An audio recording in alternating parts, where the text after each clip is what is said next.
আজ শেয়ার করব কিভাবে আপনারা বাড়িতে বসেই খুব সহজেই রেস্টুরেন্টের মতো স্বাদের তড়কা বানিয়ে নিতে পারবেন। প্রথমেই তড়কার ডাল 5 থেকে 6 ঘন্টা মতো ভিজিয়ে রেখেছি, তারপর প্রেসার কুকারে সেদ্ধ করে নিয়েছি।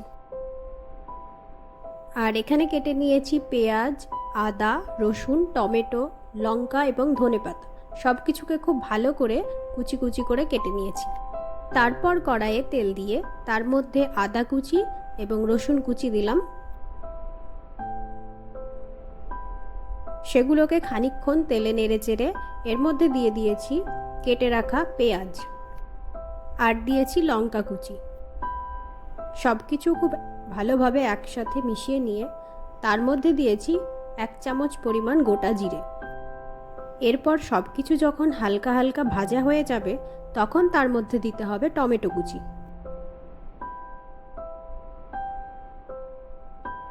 এবার সব কিছু মিশিয়ে নিয়ে খানিকক্ষণ নেড়ে চেড়ে এর মধ্যে দিতে হবে লবণ এবং হলুদ।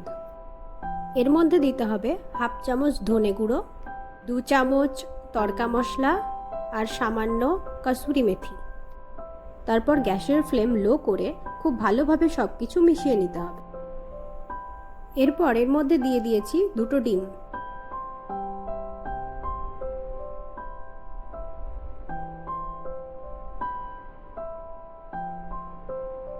এরপর সব কিছু খুব ভালোভাবে মিশিয়ে নিয়ে সেদ্ধ করা ডালটা এর মধ্যে ঢেলে দিতে হবে।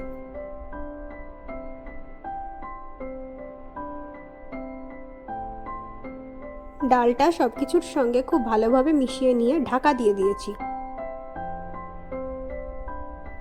তারপর জলটা যখন কমে যাবে এইভাবে একটা হাতা দিয়ে ডালগুলোকে প্রেস করে দিতে হবে। এরপর এর ওপর ছড়িয়ে দিতে হবে 1 চামচ পরিমাণ ঘি।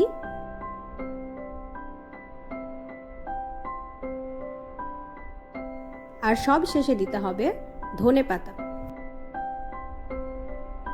তাহলেই রেডি হয়ে যাবে আজকের রেসিপি, যেটা হলো ডিম তড়কা। আপনারা চাইলে বাড়িতেই এইভাবে তড়কা বানিয়ে নিতে পারেন।